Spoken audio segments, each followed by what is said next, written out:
A young man lived with his father and mother. "Son," the old man said to the young man one day, "you are our only child. You must marry and have children." So the old man found a wife for his son. She was a fine young woman, and her young husband loved her. A year passed, and she gave birth to a little boy. The family lived happily together, but they were very poor. The young man and his father worked hard in the fields. The young woman and her mother-in-law worked hard in the house, but they never had enough food to eat. "Father," the young man said to his father one day, "this little farm is too small for our family. Let me go and find work in the town. I will earn some money and bring it home to you." The father was sad. "You are my only child," he said, "and we need you here at home. But you are right. The farm is too small for us all. Go to the town. Find work and earn some money. We will wait for you here at home." So the young man kissed his son and said goodbye to his parents and his wife. He began the long journey to the town. He traveled for 2 days, and at last he came to the town. He stopped at the first big house and knocked on the door. A man opened it. "Is there work for me here?" the young man asked. "No, my friend," the man said. The young man walked on. He went to many houses and knocked on many doors. His question was always the same. "Do you have work for me here?" he said. The answer was always the same, too. "No," everyone said. "There is no work for you here." The young man was tired now and very hungry. "What can I do?" he thought. "I must find work soon, or I will die." At last he came to a monastery. He knocked on the door, and an old monk opened it. "Please, Father," the young man said, "let me work for you." "How long will you stay?" the monk asked. "For a few months only," answered the young man. "Then I must go back to my family." The monk began to shut the door. "Then I can't help you," he said. "If you work for us, you must promise to stay for a long, long time." "If I don't find work today, I'll die of hunger," the young man thought. "Father," he said, "please don't close the door. I promise to work for you for a long, long time." The monk smiled at him. "Come in, my son," he said. The next day, the young man began to work. The work was not difficult. The monks were kind to him. The young man worked hard for them, and they were pleased with him. A month passed. At first, the young man thought about his family every day. "Is my son well?" he thought. "Are my parents happy? Does my wife have enough food to eat?" But slowly, the young man forgot his family. He was happy with the monks. "You are an honest man," they said to him. "You can look after our money. For us, we will trust you." The years passed quickly. One day, the young man was sitting on his chair in the monastery. He was counting the monks' money. Suddenly, he heard voices. Children were laughing outside. The young man looked up. "They're happy," he thought. "Is my son happy?" He stood up and looked out of the window. "How old is my son now?" he thought. "How long have I been here? 5 years? 6 years? No, 10 years. I've been here for 10 years. The next morning, the young man went to see the monks. I've stayed with you for 10 years, he said, and I've been a good servant. I've worked hard for you, but you have never paid me. Now I want to see my family. Please give me the money you owe me and let me go. The monks smiled at him. You're right, they said. You have worked hard for us. Now you can choose. Do you want us to give you your money, or do you want us to give you our blessing? The young man frowned. I want your blessing, he said, but I want my money too. We owe you 400 silver dollars, the monks said. But each blessing costs $100. The young man looked unhappy, but at last he said, Give me your blessing. It is better than the money. So the first monk blessed him. Do not leave the road, he said. Do not go to the right or the left. Only go straight on. The second monk blessed him. Soon you will be a guest, he said. Obey your host. Take what he gives you. Then the third monk blessed him. Do not be angry, he said. Always think before you act. Then the monks gave the young man 100 silver dollars, and the young man left the monastery. Soon he met 2 men. They were walking along the road together. Walk with us, they said. We'll talk together, and our journey will be more interesting. The young man agreed, and the 3 men walked on together. Soon they came to a crossroads. Follow me, one of the men said. I'll show you a better path. And he turned to the left and began to walk along a different way. The other man followed him, but the young man remembered the first monk's blessing. Do not go to the left or the right, the first monk had said. Only go straight on. The young man smiled at his new friends. I'm sorry, he said. I cannot go with you. I must go straight on. He said goodbye to the 2 men and went on down the road. He crossed the river and walked up the next hill. Suddenly he heard shouts. He looked back across the river.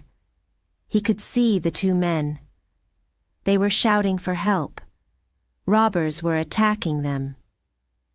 He wanted to go back and help his friends, but there were many robbers, and they were big and strong. If I go down there, they'll kill me, he thought. He was grateful to the monks. The first blessing saved my life. It saved me from the robbers, he thought. He went on, down the road. He walked for a long time. He was hungry and thirsty now, and he was tired too. It will soon be dark, he thought. I must find a place to sleep. He looked round. He was in a wild place. There were no houses here. He was frightened of hyenas and leopards. He began to walk faster. It was dark now. I must find a place to sleep, the young man thought. At last, he saw a light in the distance. He ran towards it. The light came from a little house on a hill. The young man ran up to it and knocked on the door. At once, an old man opened it. He had white hair, and he wore fine white clothes. You are welcome. Come in, the old man said. The young man followed him into the house. Sit down, said the old man. Wait here. I will fetch some water and wash your feet."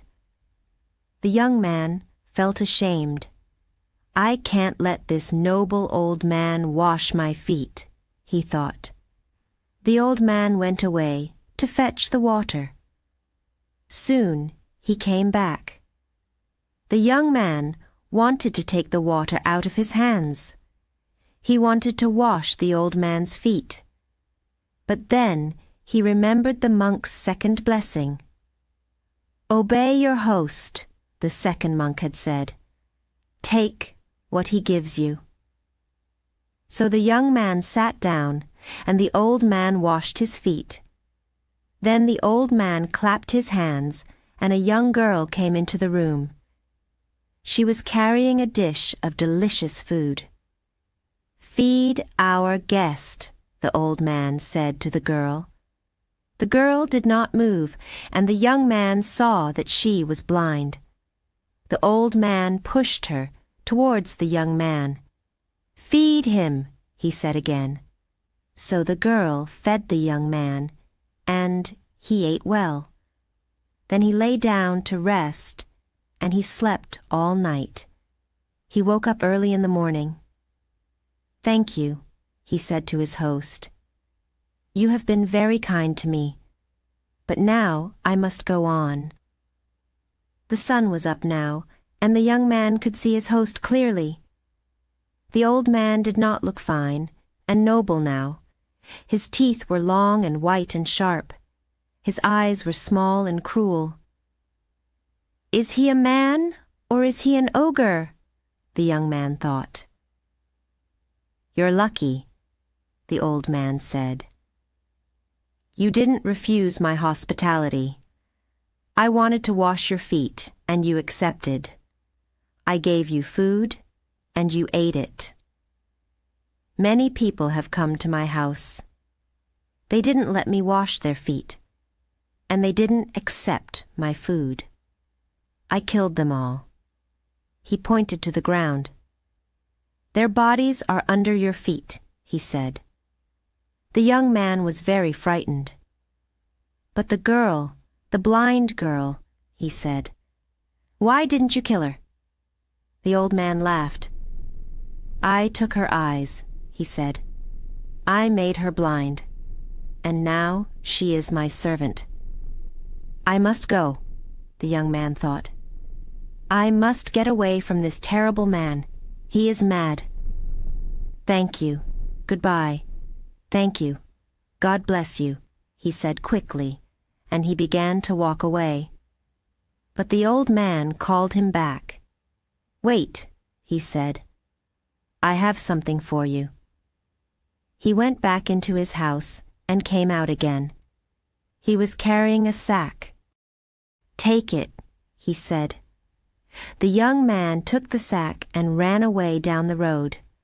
The sack was very heavy. At last he stopped under a tree and opened it. "Dollars," he said. "Silver dollars." He tried to count them, but he couldn't. There were too many of them. "The monks saved my life again," he thought. "And their second blessing has made me rich, too." He went on quickly down the road. "My dear parents and my wife will be very happy," he thought. "I can look after them well now."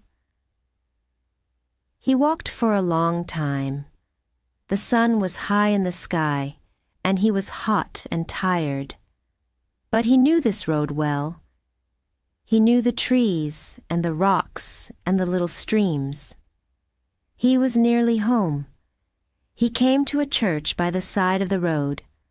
A crowd was standing there. They were watching an old man and a boy. The man and the boy were fighting. The young man felt very angry. "What a wicked boy," he thought. "He is showing no respect to that poor old man." He wanted to run up to the boy and beat him with his stick. But then he remembered the monk's third blessing. "Do not be angry," they had said. "Always think before you act. He turned to the woman next to him. "What's happening?"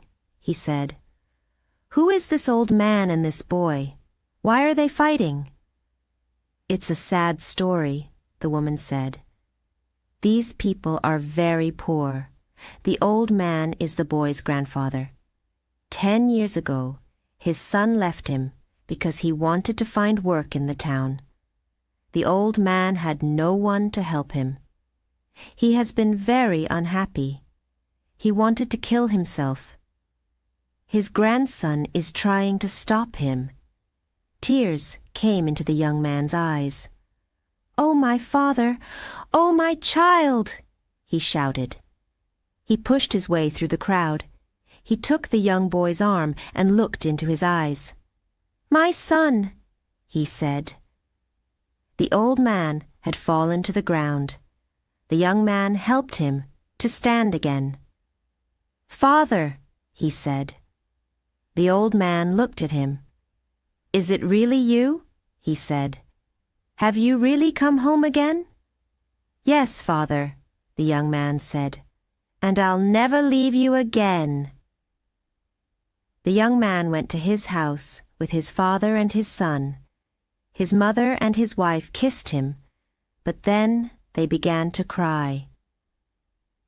"You have come home only to die," they said. "We have no food here. We ate our last meal yesterday." The young man opened his sack and showed them the silver dollars. Then he added to it the $100 that the monks had given him. "I haven't come home to die, but to live," he said. "The monks have blessed me, and we will be happy now, for the rest of our lives."